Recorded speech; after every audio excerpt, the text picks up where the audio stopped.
السلام علیکم دوستو، میں زاہد زمان بلگرامی ایک نئے انٹرویو کے ساتھ حاضر خدمت ہوں، اور آج بریلینٹ اسٹوڈنٹ سیریز میں ہمارے ساتھ موجود ہیں ایک بریلینٹ اسٹوڈنٹ نظر شریف۔ تو آئیں ان سے گفتگو کرتے ہیں۔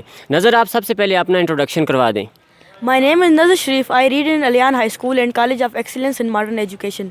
The name of my father is Mohammad Sharif. He is a contractor. The name of my mother is Rahima Nawab. He is a housewife. I am a one by caste. Okay, زندگی میں آپ کرنا کیا چاہتے ہیں؟ میں ایک army officer بننا چاہتا ہوں۔ آپ آرمی آفیسر کیوں بننا چاہتے ہیں؟ میں اپنے وطن کی حفاظت کے لیے ایک آرمی آفیسر بننا چاہتا ہوں۔ جیسے ہمارے بہت سے بھائی اپنے ماؤں کے بیٹے اس وطن کی حفاظت کر رہے ہیں، اسی طرح میں بھی اپنے وطن کی حفاظت کرنا چاہتا ہوں۔ اچھا، یہ بتائیں کہ آپ کے خیال میں ایک اچھے اسٹوڈنٹ کو کیسا ہونا چاہیے؟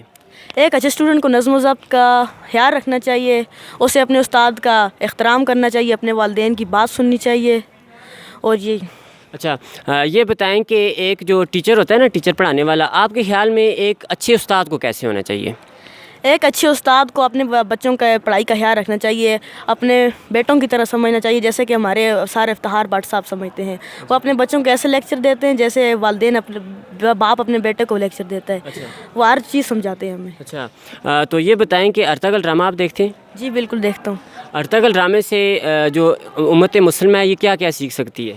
اس سے ہمارے اندر جہاد کی کیفیت پیدا ہوتی ہے، اس سے تاکہ ہم اپنے وطن کی حفاظت کر سکیں۔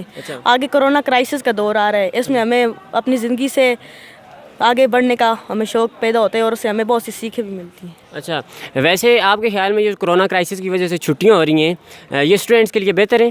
میں تو یہ بہتر نہیں سمجھتا، بہت سے ویڈیوز ایسی آ رہی ہیں، لیکن میرے خیال میں یہ چھٹیاں نہیں ہونی چاہیے۔ اچھا، ویسے ان سے کس طرح کا لاس ہو رہا ہے آپ کے خیال میں؟ بچوں کو کیا کیا نقصانات ہو رہے ہیں؟ بہت سے نقصانات ہو رہے ہیں، ہماری پڑھائی ڈسٹرب ہو رہی ہے، اور بورڈ کے جو امتحانات ہیں ان میں بہت زیادہ پریشانی ہو رہی ہے۔ اچھا، آخر میں مجھے یہ بتا دیں کہ آپ یہ جو دیکھنے والے ہیں انہیں کیا پیغام دیں گے؟ میں نے یہی پیغام دینا چاہتا ہوں کہ آپ نے ڈرنا نہیں ہے، کرونا کا ڈٹ کے مقابلہ کرنا ہے اور آگے بڑھتے رہنا ہے۔ اچھا، بہت شکریہ، آپ نے ہمیں وقت دیا۔ دوستوں، امید کرتا ہوں کہ انٹرویو آپ کو پسند آیا ہوگا۔ اللہ آپ سب کے لیے آسانیاں پیدا کرے۔ بہت بہت شکریہ۔